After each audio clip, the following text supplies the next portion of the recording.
नमस्कार दोस्तों, मैं अंशुल जैन आप सभी का अंशुल जैन ऑनलाइन क्लासेस में एक बार फिर से स्वागत करता हूं। आज हम सभी जैव विविधता का एक और टॉपिक, बहुत ही अच्छा टॉपिक देखने वाले हैं, जिसमें हम लोग जैव विविधता के संरक्षण के लिए जो अंतर्राष्ट्रीय प्रयास किए गए हैं, इंटरनेशनल प्रयास, उसको हम लोग क्या करेंगे आज देखेंगे और उससे रिलेटेड चीज़ों को जानेंगे। लेकिन उसके पहले जो हमारे चैनल से अभी नए जुड़ रहे हैं, कृपया हमारे चैनल को सब्सक्राइब कर लीजिए और बेल आइकन पर क्लिक कर दीजिए, जिससे आने वाले वीडियोस के नोटिफिकेशन आपको मिलते रहेंगे। साथ ही साथ लाइक कमेंट करना ना भूलें, जिससे हमें ये पता चलते रहे कि आपको वीडियो कैसा लग रहा है। इसके पहले जैव विविधता से रिलेटेड हमारे 6 वीडियो आ चुके हैं। जो अभी तक ये 6 वीडियो नहीं देखें, कृपया वो वीडियो भी देख लें, ताकि जैव विविधता से रिलेटेड कोई भी आपको दिक्कत नहीं होगी। आज का वीडियो जैव विविधता का लास्ट वीडियो होगा। इसके बाद जैव विविधता का टॉपिक हमारा कंप्लीट हो जाएगा।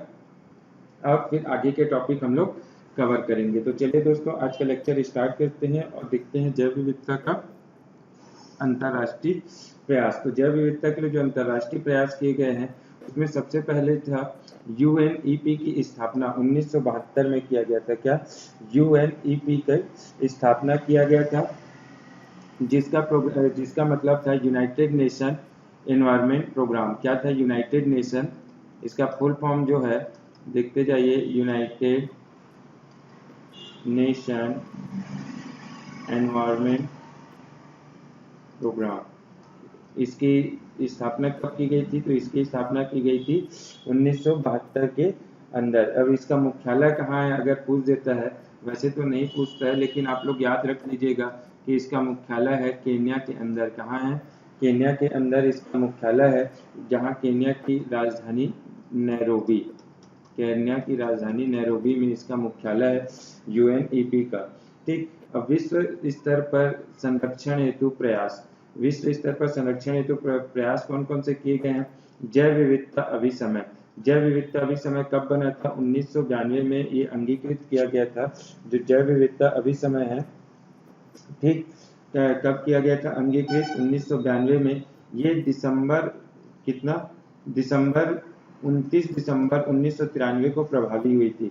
ये गठन तो 1992 में हो गया था, लेकिन ये प्रभावी कब से, काम कब से चालू करना स्टार्ट की? 29 दिसंबर 1993 से। प्रमुख उद्देश्य जैव विविधता का संरक्षण। इसका प्रमुख उद्देश्य क्या था?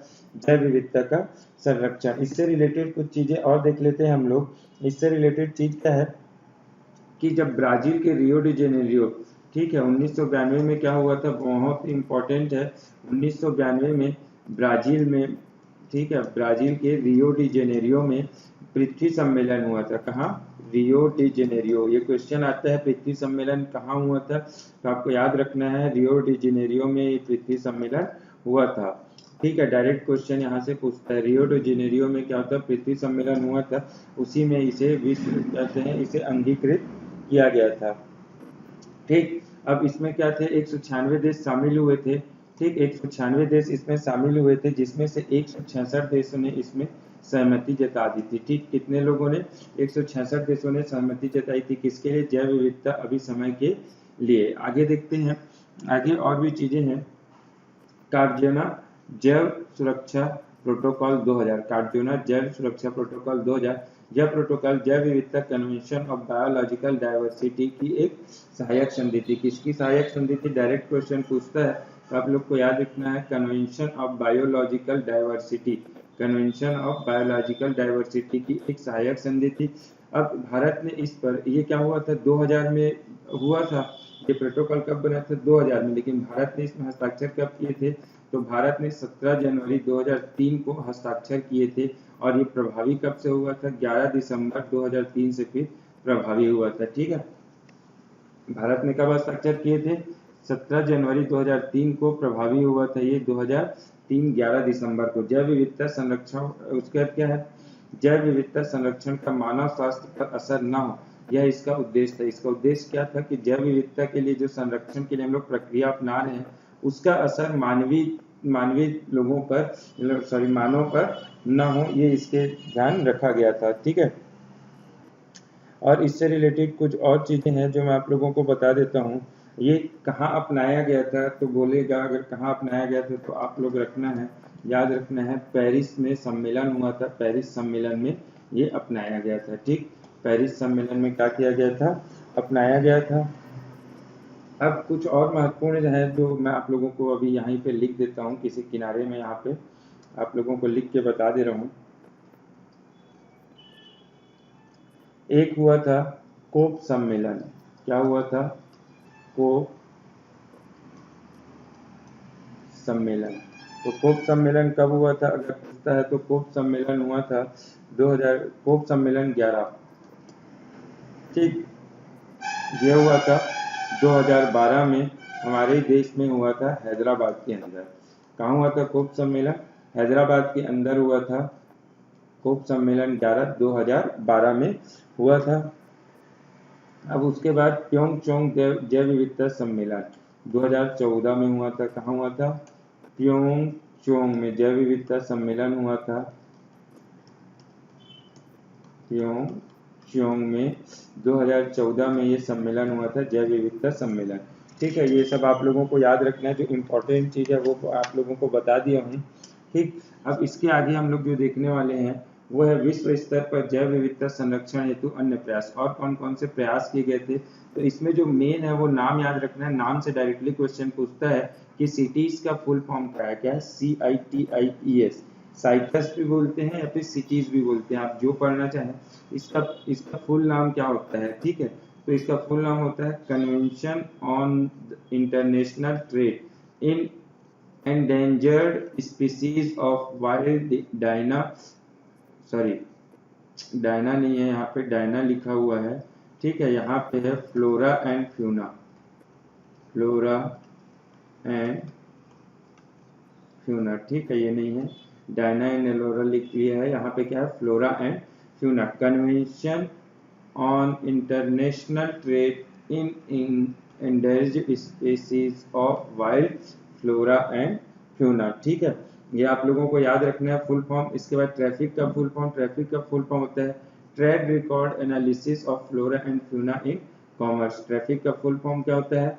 Trade record analysis of flora and fauna in commerce. ये 2016 या 2015 में एक क्वेश्चन आया था इसके ऊपर। ट्रैफिक में एफ का क्या मतलब है, मतलब एफ या फिर ए का क्या मतलब है, तो आप लोगों को याद रखना है पूरा नाम।